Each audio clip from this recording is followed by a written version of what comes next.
tombé dans l'escalier par hasard, c'est pas de le dire. Je prenais tous les lots de serrurerie, j'étais compteur de travaux, je suis arrivé en métallerie par hasard. Je lui parlais, quand tu veux bosser, on fait un peu de tout. Puis tous les métiers à la con, n'importe quelle mission. Vous avez choisi, monsieur? Pas de carbo. Pas de carbo, oui. Et moi, des pâtes à l'arbiata. Ça marche. Merci. Puis après, bon, tu t'aperçois que on peut pas être bon en tout. Quand on s'éparpille, globalement, faut trouver ce qui intéresse, quoi. Mais c'est intéressant, du coup, ton parcours, c'est au début, tu tentais vraiment ce qui venait. Tout et rien. Tout et n'importe quoi. Tu Je parlais voulais tout à bosser. l'heure de la véranda, tout ça. Je voulais bosser. C'est tout. Je suis arrivé en serrurerie, je fais de la régie en théâtre, un truc qui n'a vraiment aucun rapport. Ça, je trouve intéressant Chauffeur aussi. routier. Chauffeur routier. Tout, dans les trucs qui n'ont aucun lien, et aucun. Et un petit peu de serrurerie, métallerie à 16-17 ans. Oh, ça avait plus ou moins, c'était un petit magasin, un peu de clés minutes, tampons, gravures, des trucs un peu petits. Après, tu as la période de l'armée, ce que tu n'as pas connu. Bon, après, tu fais 36 métiers, 36 misères. Puis, moi, j'étais parti dans le Berry pendant 3 ans.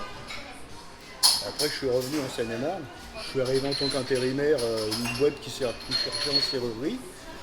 Pourquoi pas, hein, tu fais une porte, un machin, une barre de seuil, un escalier. Ah, quelle horreur. Ah putain, c'était horrible. À l'époque, c'était horrible. Et après, bon, de fil en aiguille, je me suis mis à apprendre un peu. L'atelier, moi, je me sentais pas vraiment fait pour. J'ai fait que des chantiers. Puis après, on faisait Roissy Charles de Gaulle. On a fait des sites intéressants. Il y a des grandes poutres.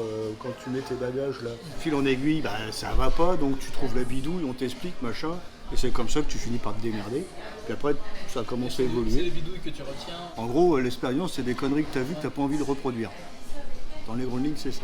Puis après, je suis devenu conducteur de travaux. Et je prenais tous les lots dans Paris et tous les lots serrurerie. Il y avait les portes, pas la façade, mais les édicules, un peu de charpente, un peu de tout. Pour moi, c'est bien. Y compris les escaliers. C'était une grosse merde. Indescriptible. Tu n'avais jamais personne pour les poser. C'était bon, bref. Après, je suis resté 13 ans avec ce patron-là. Après, petit à petit, en gros, j'ai voulu créer ma boîte en prenant tout le lot que je connaissais.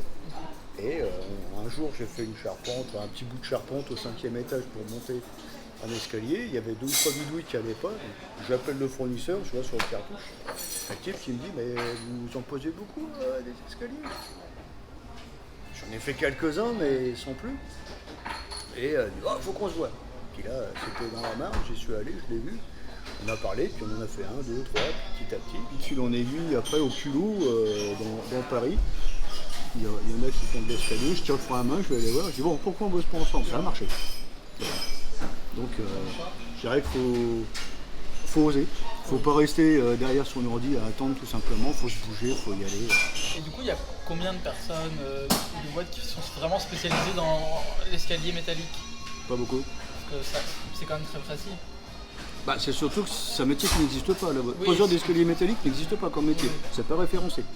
Métallier, charpentier ou autre, mais les charpentiers n'aiment pas parce que c'est un peu trop au millimètre près. En gros, à une époque, on va dire qu'on était trois entreprises qui font ça. Donc aujourd'hui, il y en a quasiment 2. Principalement, je crois que c'est moi. Et un autre qui fait aussi toute serrurerie, qui a aussi son atelier. D'après ce que tu disais, tu as l'air de vraiment bien tourner en France, même un peu à l'étranger. Donc, Je fais du hasard. Complet. Je fais du hasard. Mes clients sont toujours les mêmes, mais eux ont toujours des clients des archives différents. Là, j'ai un chantier sur Paris, le client est un du Nord, un autre qui vient de Gien. Donc le coup pendable, un métallier qui a pris un lot en Suisse et apparemment il a eu des soucis donc il ne peut pas continuer et dans l'espace de 2 semaines, allez hop, tiens pas, on file en Suisse. Pourquoi pas? C'est toujours des opportunités finalement. C'est exactement ça. Par contre ça change tous les jours. Les défauts, de transport, de traitement, de fabrication, tous les jours tu n'arrives pas à faire un planning linéaire, ça n'existe pas. On entend toujours parler de retard dans le bâtiment, c'est pas une légende. c'est constructif, je trouve que c'est quand même constructif. Des fois tu as des petits trucs comme ça, il y a un côté sympa, une petite touche de métal, Ça agrémente. C'est pas désagréable, après il faut aimer l'acheter. Moi j'aime bien. Un qui était sympa, je le garde en fond d'écran celui-là. Ouais, il est chouette. Hein. Ça, c'est à Saint-Valery-sur-Somme. Ouais, je connais bien. Quand tu vois des escaliers comme ça, t'en retires une certaine fierté ou... Ah, mais je trouve que c'est constructif et oui, c'est valorisant. C'est valorisant, Il y a un ouais. côté valorisant. Tout à fait. Moi, je le vois comme ça. Le fait de voir quelque chose de fini Je- après... Je le transmets comme ça à mes gars. Ouais. Quand tu arrives, il n'y a rien, donc tu trouves les méthodes avec un maximum de sécurité parce que des fois, surtout dans l'escalier, c'est pas toujours évident. Quand tu repars, tu as posé un monument, tu te dis, ça c'est nous. Donc voilà, un truc comme ça, quand les clients, tu as une réunion complète, quand on entend ah magnifique, tu te dis, ça fait partie du salaire. Voilà, quelque part, je le traduirais comme ça. Avec un peu de verre, sans verre, des trucs très moches qui servent généralement pour que les gens aillent fumer leur clope, des trucs à peu près plus sympas.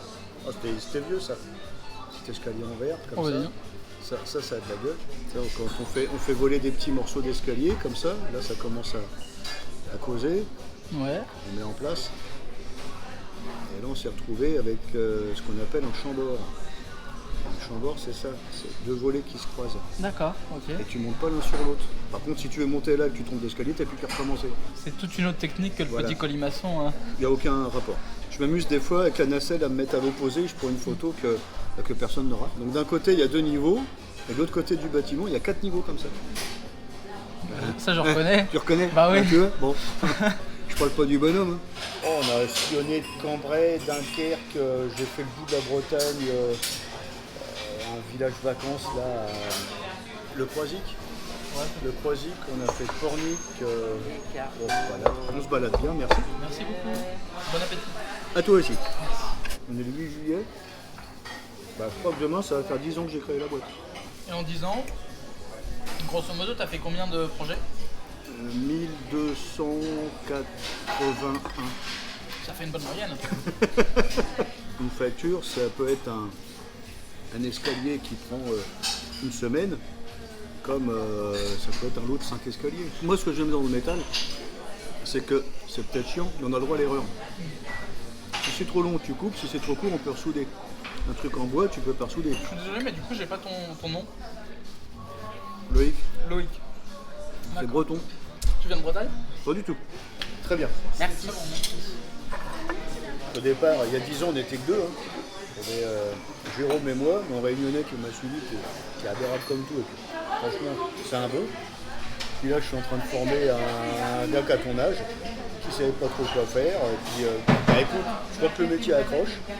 Hein, il monte en haut de l'échelle, on se dit, il chope la poutre, qui coche la branche, oh les boulons, tu dis, yes, en blanc, qui Oui, veut bosser. toi, ça doit te faire plaisir quand tu formes quelqu'un et que Ouais. derrière ça accroche et que Ouais. tu sens qu'il y a quelque chose. Quoi. Ah ouais. Après, ce qui est bien, c'est qu'au fil des années, quand tu commences des chantiers structurés, briques, brésilien ou autres, tu as les réunions sécurité. Et maintenant, des fois, j'arrive aux réunions, puis on me regarde, on fait pas. Donc ça passe, c'est bien. On n'a plus besoin de c'est montrer patte blanche, voilà, ça commence à être un peu plus confortable qu'au début. Quoi. Il y aura des desserts, messieurs. Moi non.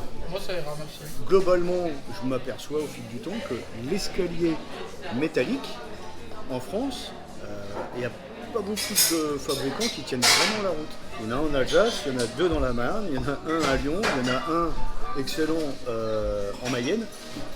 Celui qui est en Mayenne, il a fait, toi qui aimes bien le cinéma, l'escalier à la fin de Taken 3, tu avais un combat sur un escalier, l'escalier c'est lui. Ok. C'est un de mes clients qui est en Mayenne. Donc voilà, il faut que tu regardes le film. Là. C'est assez marrant quoi.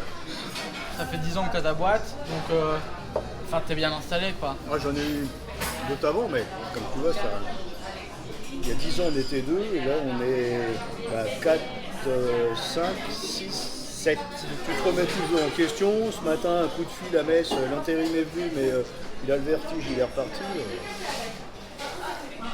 J'ai eu un cas, un de mes voisins, un jeune qui avait pas trop de boulot, machin. Je dis écoute, moi j'en ai plein, viens me filer un coup de main. Et puis le gamin, 1m98, moi moins, ça se voit, il monte à l'échafaudage, en dessous j'entends lui, et au son de la voix, tu sens qu'il y a un truc qui va pas là. Putain, je le prends, je leur dis, tu me regardes comme moi, tu me suis. J'ai réussi à le faire descendre, en gros, tu sais, comme dans le livre de la jungle, le serpent avec les... Pareil. Car, tous 10 ans. Pareil. Écoute ma voix. C'est quoi Non, il n'y a plus de batterie, mais c'est pas grave. Il reste 2%, on va laisser tourner, puis